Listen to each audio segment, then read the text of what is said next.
নমস্কাৰ। আমি এতিয়া অষ্টম মানৰ বাবে বিজ্ঞান বিষয়ৰ এটি পাঠ শব্দ ইয়াৰ ওপৰত কিছু আলোচনা কৰিবলৈ ওলাইছোঁ। যেহেতু লকডাউন চলি থকাৰ বাবে আমাৰ বিদ্যালয়বোৰ বন্ধ হৈ আছে, এই ধৰণে অকণমান ছাত্ৰ ছাত্ৰীয়ে সকাহ পাব বুলি ভাবিছোঁ। আমাৰ আলোচনাৰ বিষয়বস্তু হৈছে শব্দ। আমি শব্দ বুলি ক'লে কি বুজিম, অৰ্থাৎ শব্দৰ যিটো সংজ্ঞা হ'ব সেইটোৰ পৰা আহিম। যদি কোনোবাই সোধে শব্দ মানেনো কি বা শব্দ কাক বোলে, শব্দ বুলি ক'লে কি বুজা, এই কথা এই ধৰণৰ প্ৰশ্ন উত্থাপন হ'লে আমি তাৰ উত্তৰটো কি দিম। শব্দ কি, শব্দ কি বুলি ক'লে পোনে পোনে তাৰ উত্তৰটো হ'ব যে শব্দ এবিধ শক্তি। মনত থাকিব, শব্দ এবিধ শক্তি। এতিয়া শব্দ যে এবিধ শক্তি তাৰ আমি এটা প্ৰমাণ ল'ব লাগিব, কাৰণ বিজ্ঞানৰ কথাবোৰ পৰীক্ষা আৰু প্ৰমাণ এই দুয়োটাৰ ওপৰত নিৰ্ভৰশীল হয়। গতিকে আমি প্ৰমাণটো এই শ্ৰেণীকোঠাটোৰ ভিতৰত কৰিবলৈ অসুবিধা হ'ব যদিও আমাৰ আলোচনাটো আমি কৰি ল'ব পাৰিম যে শব্দ যে এবিধ শক্তি আমি তাক কেনেকৈ প্ৰমাণ কৰিম। ধৰি লোৱা এইখিনিতে এখন আইনা আছে আৰু আমি যদি দেৱালীত ফুটোৱা বোম এটা এইখিনিতে ফুটাই দিওঁ, তেতিয়াহ'লে বোমটো ফুটি যোৱাৰ লগে লগে যিটো ধমকৈ শব্দৰ সৃষ্টি হ'ব, এই শব্দৰ গৈ ইয়াত খুন্দা মাৰিব, আইনাখনত খুন্দা মাৰিব। আমি কৈছোঁ এখন আইনা, গ্লাছ, দৰ্জা খিৰিকীত লগোৱা গ্লাছৰ দৰে, আৰু এইটো হ'ল আমি কালী পূজাত ফুটোৱা এটা সৰু বোমা। কিন্তু এই বোমাটো গ্লাছখনৰ ওচৰত ফুটোৱাৰ কাৰণে ইয়াৰ পৰা শব্দই গৈ ইয়াত খুন্দা মৰাৰ লগে লগে এই গ্লাছখন কি হ'ব, ফাটি যাব, হয়তো ভাঙি চুৰমাৰো হৈ যাব। আৰু কেতিয়াবা তোমালোকৰো হয়তো অভিজ্ঞতা আছে যে দেৱালীত যেতিয়া ঘৰৰ চোতালতে যদি ডাঙৰ বোম ফুটোৱা যায় তেতিয়া দৰ্জা খিৰিকীবোৰ কঁপি উঠে। অৰ্থাৎ আমি এতিয়া প্ৰমাণ কৰি দিব পাৰিলোঁ যে কি শব্দ এবিধ শক্তি। এতিয়া আমি আহিম যে শব্দ কিদৰে সৃষ্টি হয়। শব্দ কিদৰে সৃষ্টি হয় সেই কথাটোলৈ আমি আহোঁ। যেতিয়া কোনো এটা বস্তুত আঘাত কৰা হয়, আঘাত কৰিলে সেই বস্তুটোত কম্পনৰ সৃষ্টি হয়, আৰু কম্পনৰ সৃষ্টি হোৱাৰ ফলতেই শব্দ সৃষ্টি হয়। আমি যদি হাত তালি মাৰোঁ, এই দুয়োখন হাতৰ তলুৱাই ইখনে সিখনৰ ওপৰত আঘাত কৰোঁতে কম্পনৰ সৃষ্টি হৈছে আৰু শব্দ সৃষ্টি হৈছে। তোমালোকে শব্দটো শুনিছা। একেধৰণে আমাৰ হাতত আন এটা বস্তু আছে। আমি এটা কাঁহৰ বাতি ল'লোঁ আৰু কাঁহৰ বাতিটোক আমি চামুচখনেৰে যদি মাৰোঁ, শব্দৰ সৃষ্টি হৈছে। অৰ্থাৎ এই চামুচখনে গৈ পেলাই ইয়াত যেতিয়া আঘাত কৰিছে, আঘাত কৰাৰ ফলত ই ধাতুৰে তৈয়াৰী বাতি, ইয়াত কম্পন হৈছে, কম্পনৰ ফলত ইয়াত শব্দটোৰ সৃষ্টি হৈছে। আমি যিবিলাক বাদ্যযন্ত্ৰ পাওঁ, এই বাদ্যযন্ত্ৰবিলাকত কি হয় যে বজাওঁতে তাতো কম্পনৰ সৃষ্টি হৈ পেলাই শব্দৰ সৃষ্টি হয়। তাৰ আমি এটা উদাহৰণ লওঁ যে আমি ঢোল খোল এইবিলাক বজাইছোঁ। আমি এই খোলটোকে ল'লোঁ, লৈ পেলাই যেতিয়া আমি বজাওঁ, চাবা ইয়াৰ, হয়নে বাৰু? মই বাদ্যযন্ত্ৰ বজোৱাত এক্সপাৰ্ট নহয়, হ'লেও উদাহৰণত ইয়াক আনিছোঁ।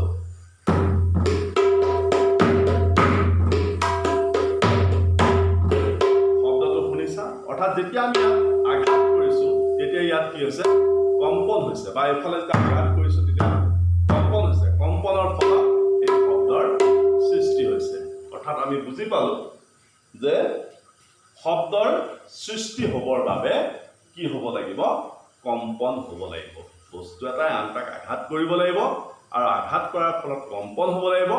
কম্পনৰ ফলত কি সৃষ্টি হ'ব, শব্দৰ সৃষ্টি হ'ব। এতিয়া ইয়াত আমি আৰু এটা পইণ্ট লিখি থৈছোঁ যে আমি কেনেকৈ শুনো, এই কথাটোলৈ অকণমান লাহেকৈ যাম। আমি 3 নম্বৰ পইণ্টত আছে আমাৰ স্বৰকক্ষ। স্বৰকক্ষ মানে হ'ল যে আমি যেতিয়া কথা কওঁ, আমি যে শব্দ, মই কথা কৈ আছোঁ, শব্দ উচ্চাৰণ হৈ আছে, তোমালোকেও নিজে কথা কওঁতে ডিঙিৰ এই অংশটোত চুই চাবাচোন, চুই চালে গম পাবা যে ইয়াত কি হয়, কম্পন হয়। অৰ্থাৎ ইয়াত আমাৰ এটা স্বৰকক্ষ আছে। তোমালোকৰ পাঠ্যপুথিতে স্বৰকক্ষ এটা সুন্দৰ ছবি দিয়া আছে, চাবা যে এই স্বৰকক্ষটোলৈ আমাৰ হাওঁফাওৰ পৰা যেতিয়া বায়ু আহে, বায়ু আহি পেলাই ইয়াত কম্পনৰ সৃষ্টি হয় আৰু কম্পনৰ ফলত ইয়াত শব্দৰ সৃষ্টি হয় আৰু সেই শব্দ আমাৰ মুখেৰে বাহিৰ হয়। এতিয়া তাৰমানে কম্পন নহ'লে শব্দ হ'ব নোৱাৰে। এতিয়া আমি কেনেকৈ শুনো এই কথাটোলৈ যাওঁতে আমি যিটো কম্পনৰ কথা আহিল তাৰ আগত আৰু এটা পইণ্ট ডিছকাছ কৰি লওঁ আমাৰ, তেতিয়া বেছি ভাল হ'ব। 4 নম্বৰ পইণ্টত আমি লৈছোঁ যে শব্দ সঞ্চালনৰ বাবে মাধ্যমৰ প্ৰয়োজন। এইটো অতি জৰুৰী কথা, কিন্তু অতি জৰুৰী কথা, তাক আমি যিমান পাৰোঁ বহলাই আলোচনা কৰিম। শব্দৰ সঞ্চালন মানে উৎপত্তি স্থানৰ পৰা শব্দই গতি কৰা। যেনেকৈ মই বাতিটো লৈছোঁ, ইয়াত বজাইছোঁ, শব্দ হৈছে, এইটো হ'ল শব্দৰ উৎপত্তি স্থান আৰু ইয়াৰ পৰা আমাৰ গোটেই পৰিৱেশটোত শব্দটো বিয়পি পৰিছে। এতিয়া বিয়পি পৰোঁতে এই বাতিটো বজাই দিওঁতে ইয়াৰ কাষত কি আছে, বায়ু আছে। এই বায়ু মাধ্যমৰ মাজেৰে শব্দ সঞ্চালিত হৈছে। এতিয়া কেনেকৈ সঞ্চালিত হয় সেই কথাটো আমি চাওঁ। বায়ু মাধ্যমক লৈ প্ৰথম আমি আলোচনা কৰিম। আমি ধৰি ল'লোঁ আমাৰ স্কুলত বজোৱা বেলটোৰ গতে এটা বেল ইয়াত আমি ওলমাই ৰাখিছোঁ। এতিয়া এই বেলটোক যেতিয়া আমি এটা হাতুৰিৰে আঘাত কৰিম, স্কুলত তোমালোকে বেল বজোৱা দেখিছা, যেতিয়া আঘাত কৰিম এই বেলটো ধাতুৰে তৈয়াৰী, তেতিয়া ইয়াত কি সৃষ্টি হ'ব, কম্পন সৃষ্টি হ'ব। তোমালোকে ঘৰত এনেকুৱা কাঁহৰ বাতি এনেকৈ বজাই পেলাই হাতেৰে চুই চাবাচোন, কম্পনটো অনুভৱ কৰিবা, ধাতুৰ কম্পনটো অনুভৱ কৰিবা। তেতিয়া বেলটো যেতিয়া হাতুৰিৰে আঘাত কৰি দিয়া হ'ল, তেতিয়া এই বেলটো কি হ'ব, কঁপিব, কম্পন হ'ব। কম্পন হওঁতে ইয়াৰ এই কম্পনটো ইয়াৰ চাৰিওফালে থকা বায়ুত বিয়পি পৰিব। কিদৰে বিয়পিব, যে বায়ুখিনি এবাৰ সংকোচন হ'ব, আকৌ এবাৰ প্ৰসাৰণ হ'ব। মন দি চাবা, আকৌ এবাৰ সংকোচন হ'ব, আকৌ এবাৰ প্ৰসাৰণ হ'ব। অৰ্থাৎ এই শব্দৰ উৎপত্তিস্থলৰ পৰা বায়ুখিনি, মোৰ হাত দুখন লক্ষ্য কৰিবা, সংকোচন প্ৰসাৰণ, সংকোচন প্ৰসাৰণ, সংকোচন প্ৰসাৰণ, এইদৰে শব্দটো মাধ্যমত বিয়পি যাব। এই যে সংকোচন প্ৰসাৰণ হৈ পেলাই বিয়পি যাব, এই পৰিঘটনাটোক আমি ক'ম শব্দ তৰংগটো বিয়পি যোৱা। শব্দ তৰংগটো বিয়পি যাব আৰু সি যিমানখিনিলৈকে মাধ্যমটোত তাৰ শক্তি থাকিব, সেই শব্দটোৰ যিমান শক্তি সিমান দূৰলৈকে সি শব্দটো বিয়পি যাব। ডাঙৰ শব্দ হ'লে বেছি দূৰলৈকে বিয়পিব, কম শব্দ হ'লে কম দূৰলৈকে বিয়পিব। মাধ্যমৰ সংকোচন প্ৰসাৰণৰ যোগেদি শব্দটো মাধ্যমত বিয়পি পৰে। এতিয়া তোমালোকে জানা যে মাধ্যম হিচাপে আমাৰ 3টা মাধ্যম আছে। এটা হ'ল বায়ু মাধ্যম, আমি ইয়াত এই বেলটোৰ যিটো উদাহৰণ লৈছোঁ, এইটো বায়ু মাধ্যমত শব্দটো বিয়পি পৰিছে, বা অলপ আগত আমি এই ধাতুৰ বাতিটো ইয়াক বজাই দিওঁতে ইয়াৰ শব্দটো বায়ু মাধ্যমত বিয়পি পৰিছে।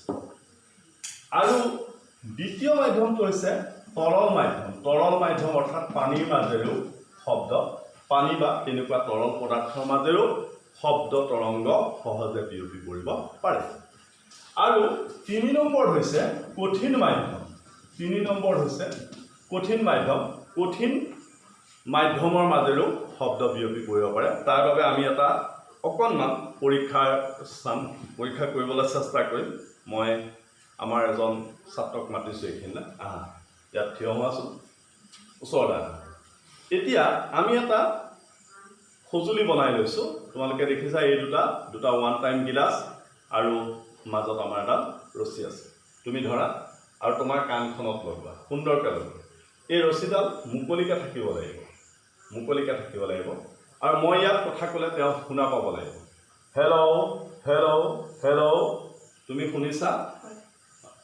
অৰ্থাৎ যোৱা অৰ্থাৎ এই সূতাডাল কি কঠিন মাধ্যম বা এই ৰছীডাল কঠিন মাধ্যম এই কঠিন মাধ্যমৰ মাজেৰেও শব্দ তৰংগই গতি কৰে আৰু এটা আমি কৰি চাব পাৰোঁ তুমি যদি চাবি দিয়া ঘড়ী আজিকালি চাবি দিয়া ঘড়ী নাই বা তেনেকুৱা সৰু ঘড়ী এটা যদি এখন ডেস্কৰ এটা মূৰত থৈ দিয়া তেতিয়াহ'লে আনটো মই শুনা পাব বা আমি এইডালকে ল'ব পাৰোঁ যে এইডাল লৈ পেলাই যদি এনেকৈ কাণত লগাওঁ লগাই পেলাই আমি আনটো মূৰত নখেৰে এনেকৈ ৰুকি দিছোঁ শব্দটো কাণত হৈছে অৰ্থাৎ কঠিন মাধ্যমৰ মাজেও শব্দ পাৰ হৈ যায় অৰ্থাৎ এতিয়া আমি কি বুজিলোঁ যে শব্দ বায়ু মাধ্যম তৰল মাধ্যম কঠিন মাধ্যম এই তিনিওটা মাধ্যমৰ মাজেৰে শব্দ পাৰ হৈ যায় কিন্তু পাৰ হৈ যোৱা যিটো প্ৰকৃতি সেই প্ৰকৃতিটো একেই কি প্ৰকৃতি যে মাধ্যমৰ সংকোচন হ'ব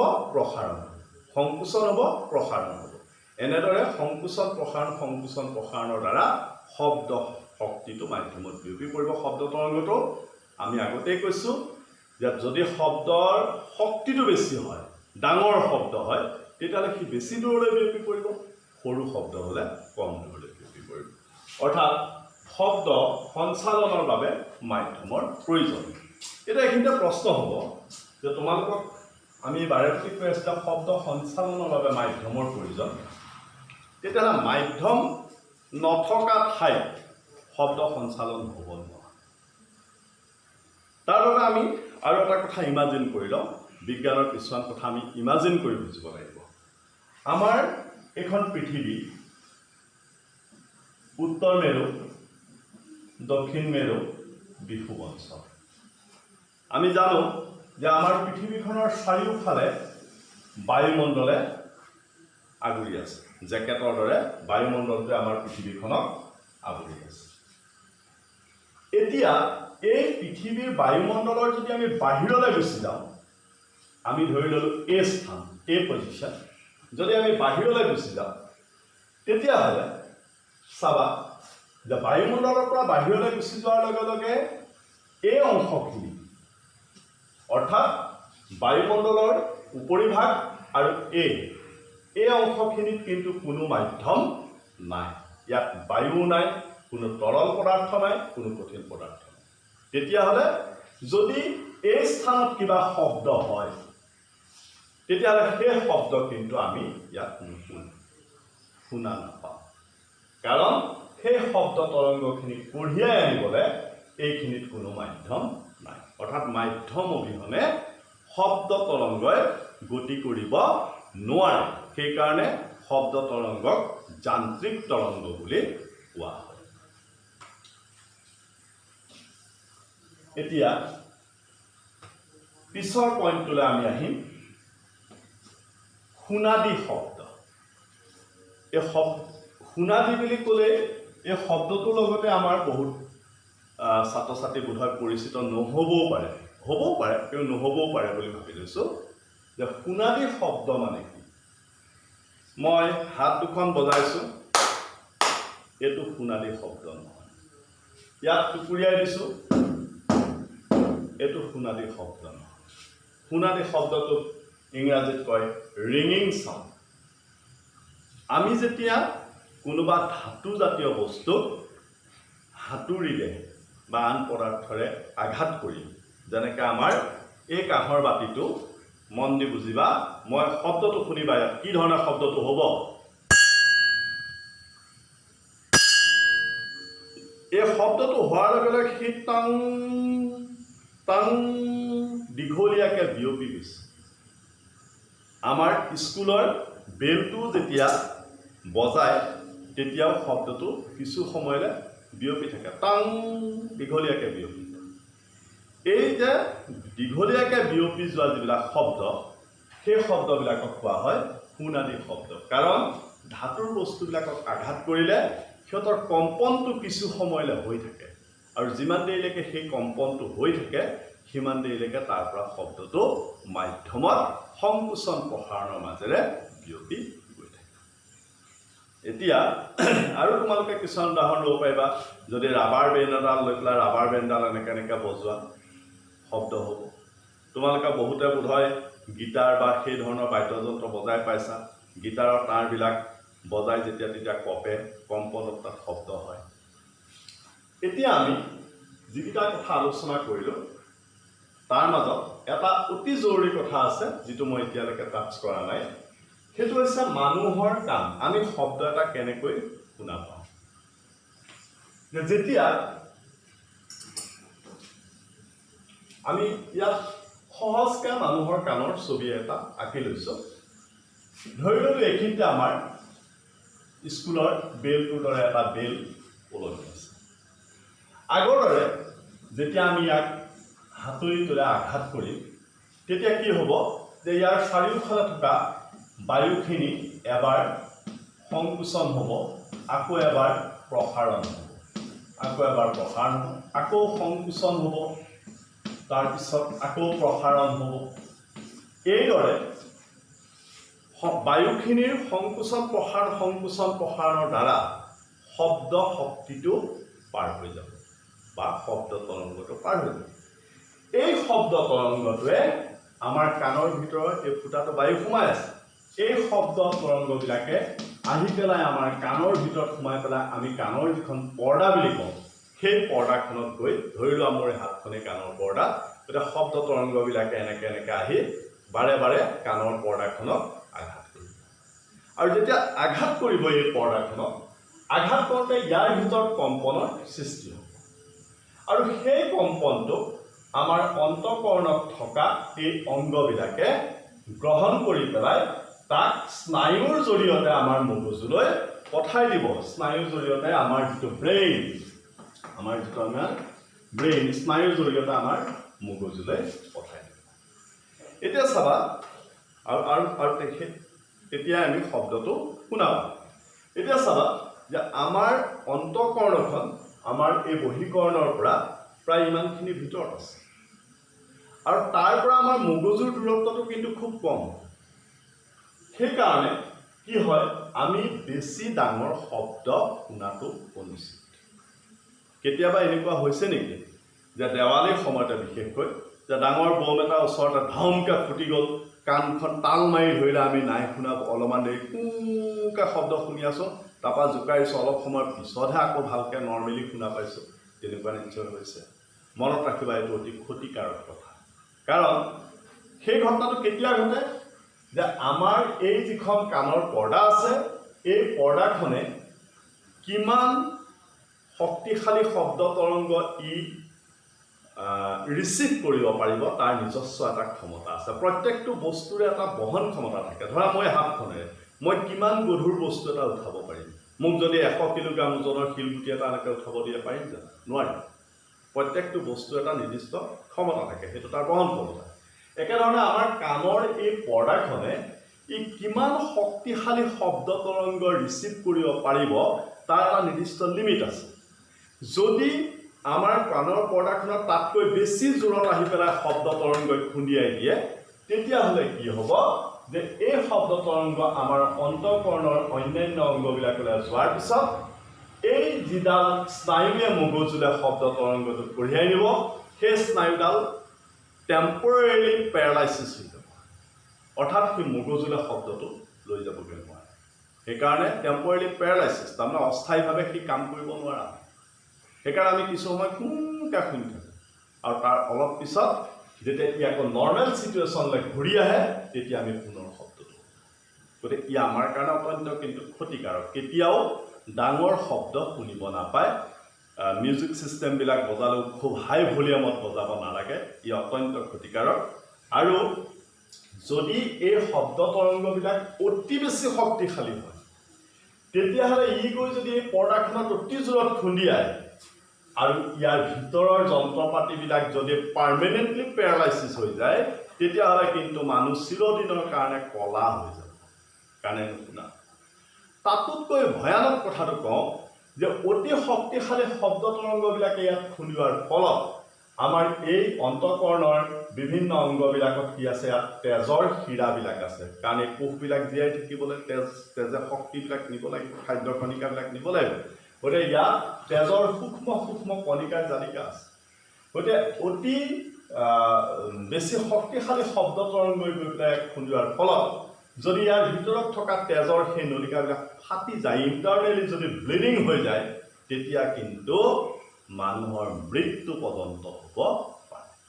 সেইকাৰণে তোমালোকে সদায় অতি বেছি শব্দ সৃষ্টি হ'ব পৰা যিবিলাক চ'ৰ্চ সেইবিলাকৰ পৰা আঁতৰত থাকিবা, নিজেও নকৰিবা। আজিকালি প্ৰায়বিলাক ল'ৰা ছোৱালীৰ অভ্যাস আছে কাণত হেডফোন লগাই পেলাই শুনে। কাণত হেডফোন লগাই পেলাই শুনিলে সি ক্ষতিকাৰক নহয় যদিহে আমি কম ভলিউমত শুনো। কিন্তু যদি বেছি হাই ভলিউমত শুনো তেতিয়াহ'লে একেটাই কথা হ'ব, ইয়াত লগাই থোৱা হেডফোনটোৱে অতি জোৰেৰে কাণৰ পৰ্দাখনত খুন্দিয়াই থাকিব আৰু সি আমাৰ ক্ষতি কৰিব, মগজুৰ ক্ষতি কৰিব। এইটো অতি জৰুৰী বিষয়, তোমালোকে পাহৰি নাযাবা। এতিয়া আমি এটা ৰিভিউ কৰি দিওঁ যে শব্দ কি? শব্দ এবিধ শক্তি। আমি প্ৰমাণটো কেনেকৈ লৈছিলোঁ যে যদি বম এটা আমি ফুটাই দিওঁ, কালী পূজাত দেৱালীত ফুটোৱা বম এটা, তেতিয়াহ'লে ওচৰতে থকা আইনা এখন ফাটি যাব বা ভাগি যাব। সেইটো শব্দ কিদৰে সৃষ্টি হয়? যে বস্তু এটাৰ ওপৰত যেতিয়া আঘাত কৰা হয়, আঘাত কৰিলে যেতিয়া বস্তুটোত কম্পনৰ সৃষ্টি হয়, তেতিয়াই শব্দৰ সৃষ্টি হয়। কম্পন নহ'লে শব্দৰ সৃষ্টি হ'ব নোৱাৰে। স্বৰকক্ষৰ কথা ক'লোঁ যে আমাৰ ইয়াত শব্দ সৃষ্টি কৰিব পৰা স্বৰকক্ষ আছে। হাওঁফাওঁৰ পৰা অহা বায়ুৱে ইয়াত কম্পনৰ সৃষ্টি কৰে, ফলত শব্দৰ সৃষ্টি হয়। শব্দ সঞ্চালনৰ বাবে মাধ্যমৰ প্ৰয়োজন, সেই কথা ক'লোঁ যে শব্দ বায়ু, পানী, বায়ু মাধ্যম, তৰল মাধ্যম আৰু কঠিন মাধ্যম, তিনিটা মাধ্যমৰ মাজেৰে শব্দ তৰংগ পাৰ হৈ যাব পাৰে। আৰু যদি মাধ্যম নাথাকে তেতিয়াহ'লে কিন্তু শব্দ তৰংগ যাব নোৱাৰে। আৰু সেইকাৰণে শব্দ তৰংগ কি বুলি কয়? যান্ত্ৰিক তৰংগ বুলি কয়। সোণালী শব্দৰ কথা আলোচনা কৰিলোঁ যে ধাতুৰ বস্তুত আঘাত কৰিলে যিটো শব্দ হয়, সেই শব্দটো বহু দেৰিলৈকে হৈ থাকে বা কিছু দেৰিলৈকে হৈ থাকে, যিটো আমি ৰিঙিং চাউণ্ড বুলি কওঁ, স্কুলৰ বেলটো হোৱা শব্দ, সেইটোক কয় সোণালী শব্দ। আৰু তাৰপিছত আমি আলোচনা কৰিলোঁ শব্দ তৰংগ কিদৰে সঞ্চালিত হয়, সংকোচন প্ৰসাৰণৰ দ্বাৰা, মাধ্যমৰ সংকোচন প্ৰসাৰণৰ দ্বাৰা, আৰু কেনেকৈ আমি শুনো। ইয়াৰ পিছত শব্দৰ লগত জড়িত আৰু কেইটামান বস্তু আছে, শব্দৰ কম্পনাংক, শব্দৰ বিস্তাৰ। এই কথাখিনি আমি পিছৰ পাঠটোত আলোচনা কৰিম। মই আশা কৰিম এই আলোচনাৰ যোগেদি তোমালোক কিছু পৰিমাণে হ'লেও উপকৃত হ'বা। Thank U.